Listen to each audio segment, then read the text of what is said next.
Dear students, अस्सलाम वालेकुम। कैसे हैं आप सब। आज का हमारा टॉपिक है एटम्स एंड मॉलिक्यूल्स। सबसे पहले जो है हमें पता होना चाहिए कि हमारे जो जितनी आसपास चीज़ें हैं, एवरीथिंग अराउंड अस, जितनी भी छोटी या बड़ी चीज़ें हैं, ये सब किससे बनी हुई हैं? मैटर से बनी हुई हैं। अब मैटर किससे बना हुआ होता है? मैटर जो है वो एटम से बना हुआ होता है। तो एटम्स जो है वो क्या हो जाएगा? एटम्स की डेफिनेशन क्या हो जाएगी?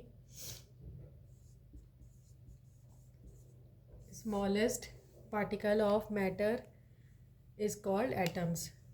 Okay, the smallest particles of matter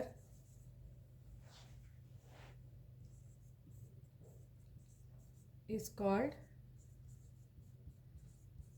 atom. Matter का जो छोटा सा पार्ट होता है उसे हम क्या कहते हैं? एटम्स कहते हैं। एटम्स को जब हम कंबाइन करते हैं तो क्या फॉर्म होता है? मैटर। ठीक है। इसी तरह एटम्स जो होते हैं वो बहुत स्मॉल साइज़ में बहुत स्मॉल होते हैं, जो जिसे हम अपनी आंखों से नहीं देख सकते। ठीक है। मॉलिक्यूल्स मॉलिक्यूल्स क्या होते हैं? Two or more atoms combine together to form molecules. दो या दो से ज़्यादा, two or more atoms combine together to form molecules. दो या दो से ज़्यादा एटम्स कंबाइन हो जाएं, यानी एक दूसरे के साथ मिल जाएं, तो उसे हम क्या कहते हैं? मॉलिक्यूल्स कहते हैं। मॉलिक्यूल्स जो है वो, उनकी एग्जाम्पल क्या है हमारे पास? फॉर एग्ज़ाम्पल, अगर ऑक्सीजन है एक मॉलिक्यूल, तो ऑक्सीजन के अंदर दोनों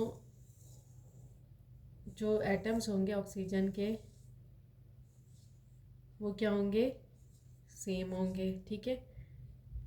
किसी किसी मॉलिक्यूल में जो है वो एटम्स सेम भी होते हैं और किसी में डिफरेंट भी होते हैं। फॉर एग्जांपल, ये ऑक्सीजन है तो ऑक्सीजन में जो है ये दोनों मॉलिक्यूल्स हैं वो सेम है, यानी ये भी ऑक्सीजन है और ये भी ऑक्सीजन है।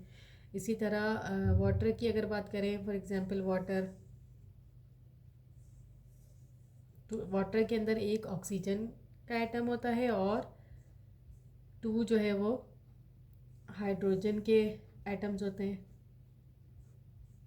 तो ये क्या है? वाटर वाटर का मॉलिक्यूल है। ओके। इसी तरह जो हमारे पास पेंसिल है, पेंसिल की जो ये लेड होता है, ये जो है ग्रेफाइट से जो बना होता है पेंसिल की निब, ये भी क्या है? कार्बन एटम है। ठीक है। ये भी क्या होती है? कार्बन एटम होती है। ओके। एटम्स और मॉलिक्यूल्स जो है वो, एटम्स जो है वो इंडिपेंडेंटली एग्जिस्ट नहीं करता, जबकि मॉलिक्यूल जो है वो इंडिपेंडेंटली एग्जिस्ट करते हैं। ठीक है। क्यों? क्योंकि एटम जो है वो स्टेबल नहीं होते, जबकि मॉलिक्यूल जो है वो स्टेबल होते हैं। उनके आउटर शेल जो है वो कंप्लीट होता है। ठीक है। Structure of atom.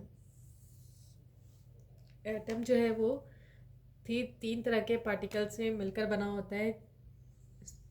एटम का स्ट्रक्चर कैसा होता है? एटम के जो ये क्या है? न्यूक्लियस होता है। न्यूक्लियस के अंदर न्यूट्रॉन होता है और प्रोटॉन होता है। ठीक है। और इसके आउटर शेल में जो है वो क्या होता है? इलेक्ट्रॉन होता है। ठीक है। न्यूट्रॉन पे कोई चार्ज नहीं होता, प्रोटॉन पे पॉजिटिव चार्ज होता है, इलेक्ट्रॉन पे नेगेटिव चार्ज होता है। ठीक है। ये क्या है? Structure of atom. Next thing क्या है हमारे पास? एलिमेंट्स। एलिमेंट्स क्या होते हैं? Pure form, a piece of pure form of matter is called elements. A piece of pure form of matter is called elements. Okay,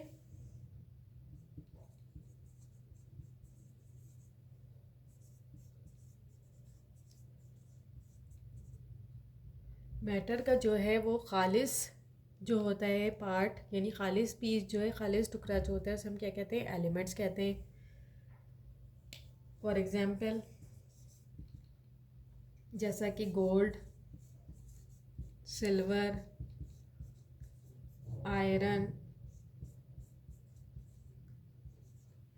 carbon, ये जितने भी एलिमेंट्स हैं इसके अंदर अगर गोल्ड है तो गोल्ड के ही सारे एटम्स होंगे, अगर सिल्वर है तो सिल्वर के ही सारे एटम्स होंगे, आयरन है तो आयरन के सारे एटम्स होंगे, कार्बन है तो सारे एटम्स कार्बन के ही होंगे। ठीक है, तो ये क्या है? Elements. Okay, take care, thank you and अल्लाह हाफिज़।